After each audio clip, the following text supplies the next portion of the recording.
प्यारे बच्चों, ये आप देख रहे हैं स्क्रीन पर आपके सामने रिएक्टिविटी सीरीज या एक्टिविटी सीरीज या इसको हम लोग 12th में इलेक्ट्रोकेमिकल सीरीज के नाम से भी जानते हैं, जिसमें और ज़्यादा एलिमेंट इंक्लूड हो जाते हैं।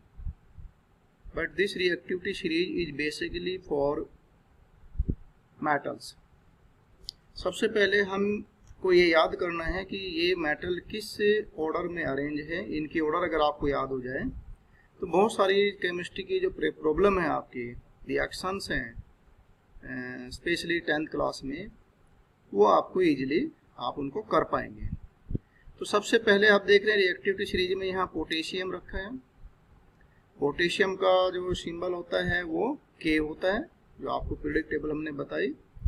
उसके बाद सोडियम, कैल्शियम, मैग्नीशियम। इसका मतलब है पोटेशियम हाईली रिएक्टिव है, सबसे ज़्यादा रिएक्टिव है पोटेशियम।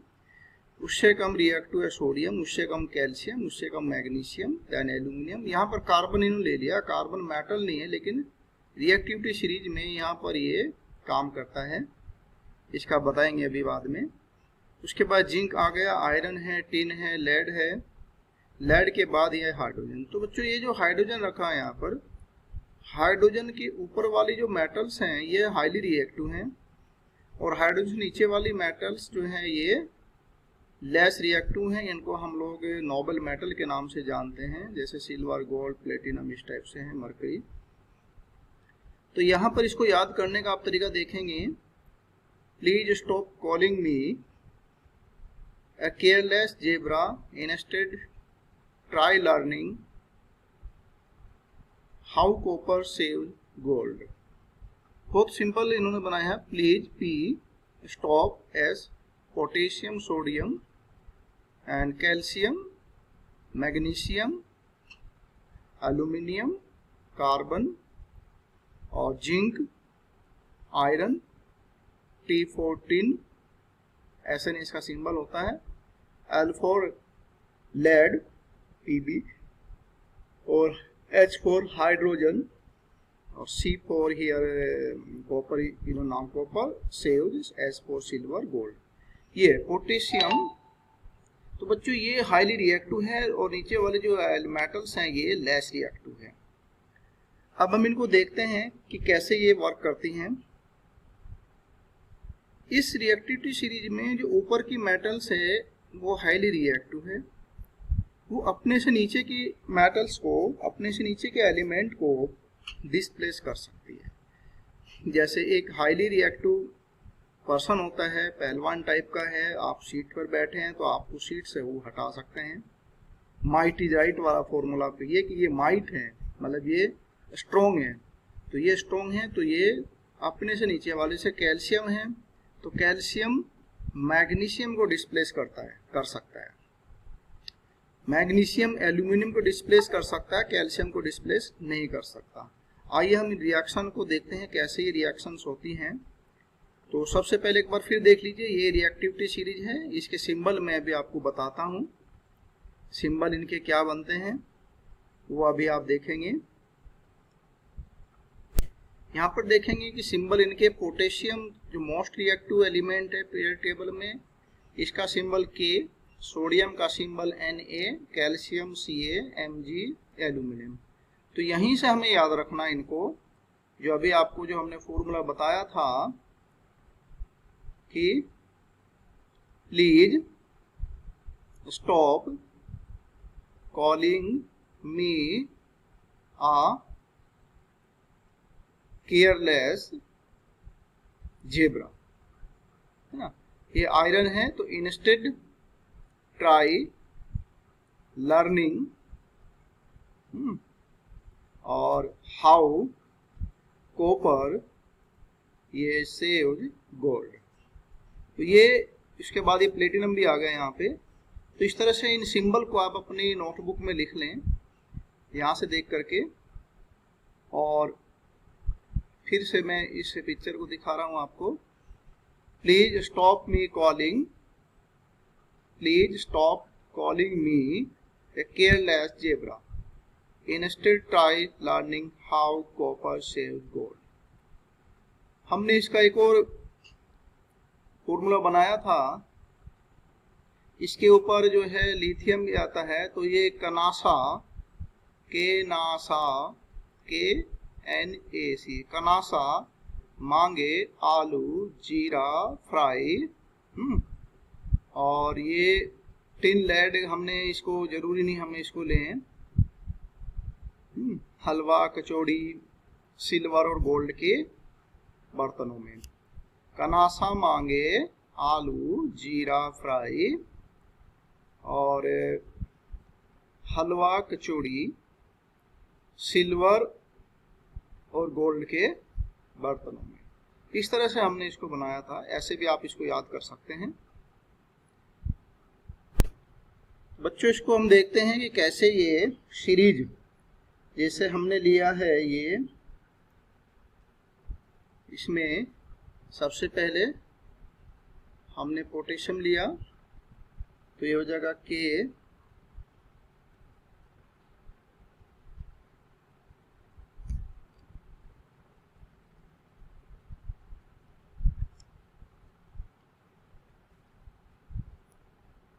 बच्चों हमने लिया है पहले K के बाद हमने लिया है यहाँ पर सोडियम, फिर कैल्शियम, कनासा मांगे, मैग्नीशियम, एल्यूमिनियम, जिंक, आयरन, और यहाँ पर आ गया हमारा हाइड्रोजन, और उसके बाद कॉपर और सिल्वर और गोल्ड। तो अगर आप इसको देखेंगे यहाँ पर, ये अगर हम एक रिएक्शन लेते हैं, suppose Ca plus MgCl, magnesium chloride. अब हमने पीरियडिक टेबल में आपको बताया था मैग्नीशियम कौन से ग्रुप का एलिमेंट है, सेकंड, तो इसकी वैलेंसी 2 होगी। क्लोरीन जो है ये इसकी वैलेंसी 17 का हो गया, इसकी वैलेंसी 1 होगी, तो इसका फॉर्मूला क्या बन जाएगा, MgCl2।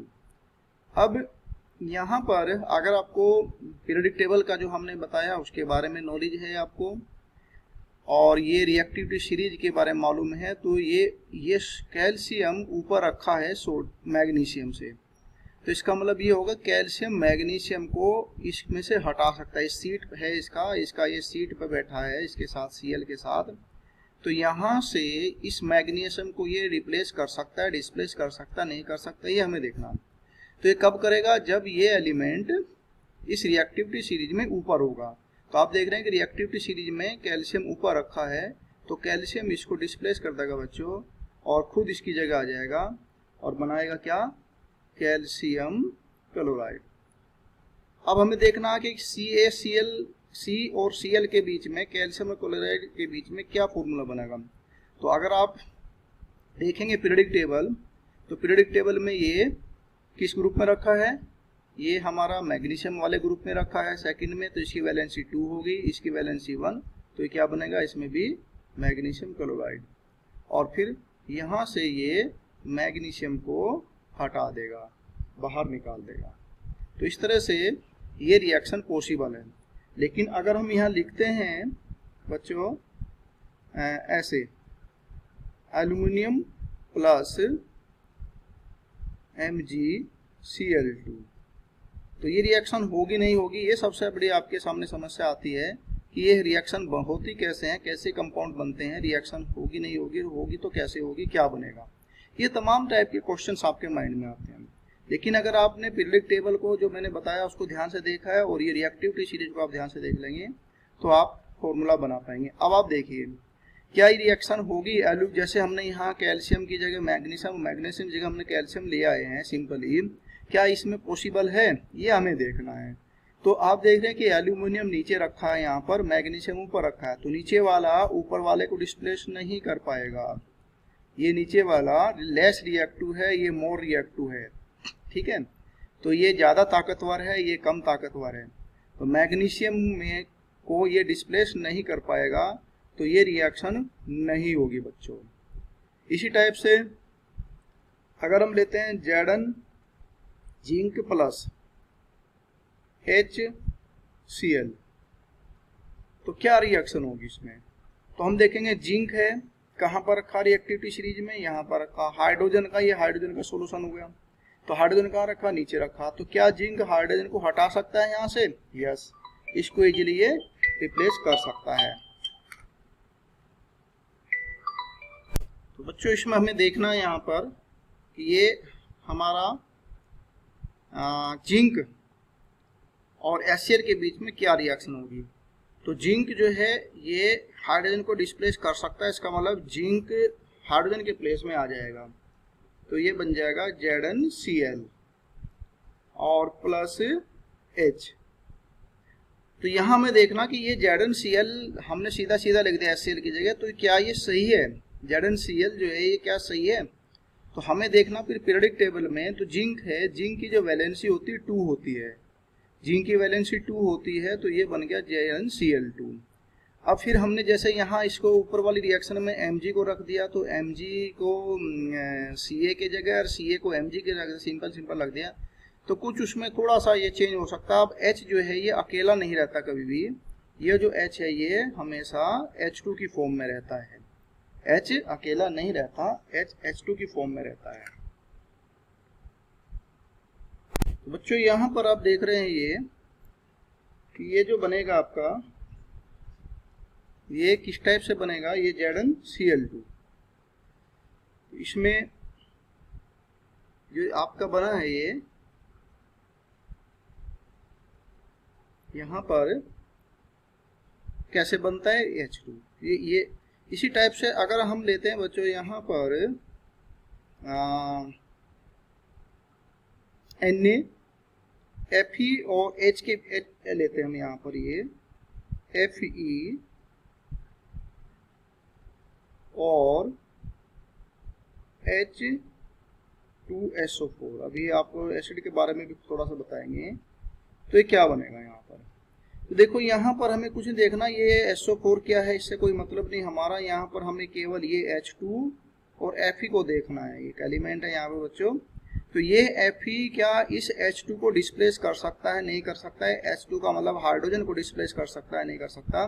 तो रिएक्टिविटी सीरीज में आप देख रहे हैं हाइड्रोजन की पोजीशन क्या है और इसकी पोजीशन क्या है, यहाँ पर आप देखिए इसको।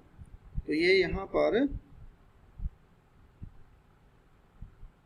आपके जो ये है हाइड्रोजन, ये कहाँ है, और तो क्या इसको डिस्प्लेस कर पाएगा ये? आप बताइए। आयरन ऊपर रखा है, हाइड्रोजन नीचे रखा है, तो क्या डिस्प्लेस कर पाएगा?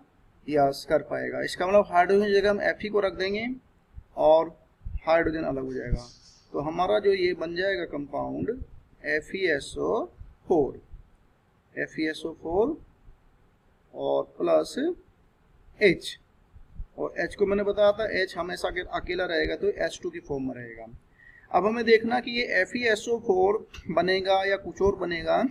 तो आप देख रहे हैं बच्चों यहाँ पर इसकी आयरन की भी जो वैलेंसी होती है ये 2 होती है, इसकी वैलेंसी भी 2 होती है प्लस में, ठीक है। और इसके देखो तो हाइड्रोजन की 1 होती है, तो इसका सल्फेट की वैलेंसी भी 2 होती है माइनस में, तो इस नंबर 2 से 2 कैंसिल हो जाएगा, तो फॉर्मूला बन गया हमारा FeSO4। इसको हम कहेंगे आयरन सल्फेट, इसका नाम हो जाएगा आयरन, इसका नाम हो जाएगा आयरन सल्फेट, और इसमें से हाइड्रोजन गैस बन गई।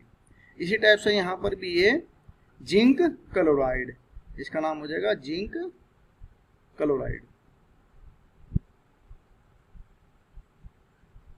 और यहाँ पर जो आप देख रहे हैं कैल्शियम है, तो ये हो गया कैल्शियम क्लोराइड। इस टाइप से आपका पीरियोडिक टेबल की हेल्प से और रिएक्टिविटी सीरीज की हेल्प से बच्चों आप रिएक्शन लिख सकते हैं। जो आपका 10th में जो फर्स्ट चैप्टर है रिएक्शन का, वो यही है।